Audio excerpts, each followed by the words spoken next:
For this tutorial, we're going to learn about command blocks. Think as a command block as basically the physical block that represents all those slash commands that you can go in and you can type to change things around. So we're going to actually put those in a block. But here's the thing, you can't just find a command block in inventory. You actually have to give yourself one.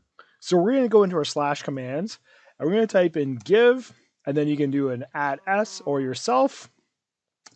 And we're just going to type in command block and let's hit tab to finish it off. And boom, there we go. Now I have a command block. So we're going to lay down that command block. And then when you go to use it, when you hit the right click, it actually opens up this display. So this is where you can input any commands. Now it doesn't build the commands kind of like you're used to when you type them in. So you got to kind of know what it is you're going to be using. So if I hit that plus, I can just end the command there. But you know what? I actually like typing it here because I need those targets in there. A simple thing we can do is I'm going to just change the time of day. So I'm going to go in and I'm going to set the time to, let's go midnight on this one. Now I have a couple different options here. The block type can be three different things. Impulse means it's like a one-shot deal. I turn it on, I turn it off type situation.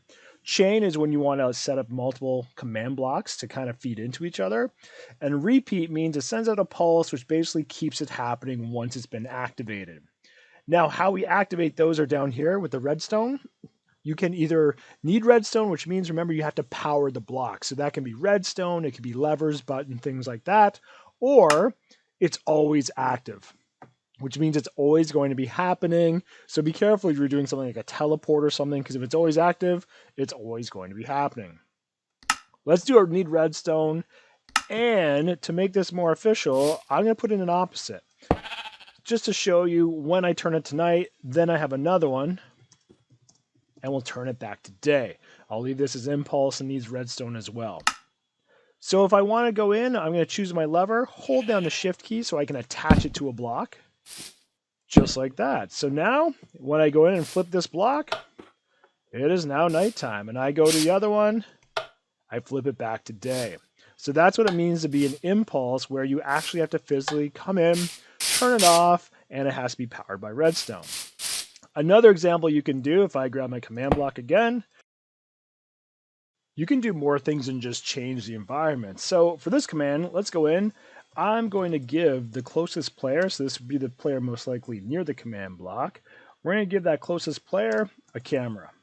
Okay, so we can leave it on impulse, totally up to you.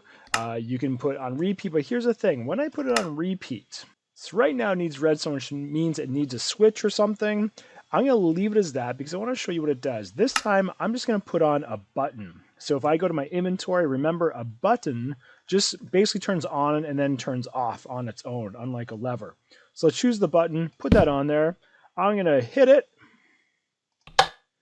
Now notice I'm getting a ton of cameras. Because that is on repeat, it's going to keep going until it shuts off. So one thing I always say is never ever use a lever turning it on and then teleporting, because then that player gets stuck in that teleport mode and you have to do weird commands to get yourself out of it.